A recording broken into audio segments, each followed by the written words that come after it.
I have to stop recording every few minutes to check the windows and make sure I'm safe. I'm okay for now. Anyway, so before I could get out of his office, Professor stopped me and made my heart jump with that question. Something wrong? I don't know what my face said, but I was sure the game was up.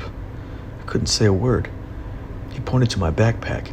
I was so nervous I had left it hanging on the back of the chair. I grabbed it and bolted. As I was walking down the hall, I saw someone, not a student, heading in the opposite direction. I hadn't seen the guy talking to the professor at the reunion, but I figured this was the same guy, the cousin or whatever he was. I turned and saw him walk into Professor's office and shut the door. Now I just had to wait. I hung out next to a vending machine down the hall. 15 minutes later, I see him leave. I waited a minute and then hurried back to the professor's office. The door was open. I ducked in, gave him a weak smile, and grabbed the tumbler off the floor. "Hey," he said, and I stiffened. I turned to face him. "I hope you're better at remembering poems than you are at remembering your personal items." I got out of there without saying another word. It was hard to wait, but I got all the way back to my car before I opened the tumbler, tipped my phone out, tapped the stop icon, took a breath, and pressed play.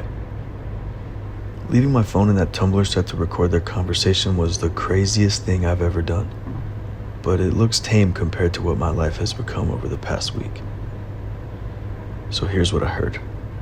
The cousin who came to Professor's office was eager to get the conversation started. So I heard him ask, "So what's the big secret?" Professor was ready to talk too. "It's a secret, all right. I'm not sure I should tell you everything yet." That sort of ticked the guy off. He goes, "I took off work for this, man. You gotta give me something." And I remember there was a long pause here. Finally, the professor says, "Look, you can't tell anyone, boss, wife, anyone, what I'm about to tell you." Geez, are you working for the mob or something? The professor didn't laugh off this question or even answer it. I remember that part clearly. "You gotta swear." The cousin swore.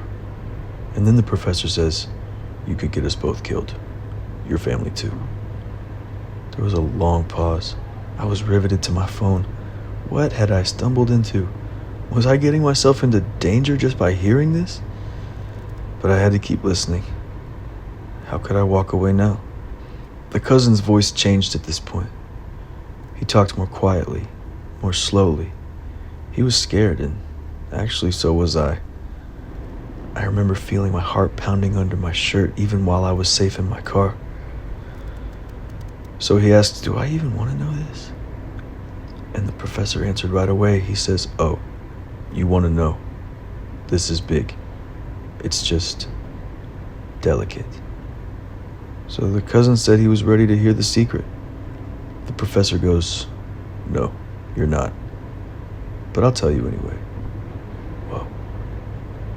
We're slowing down again. I think we're stopping this time. I gotta get out of here.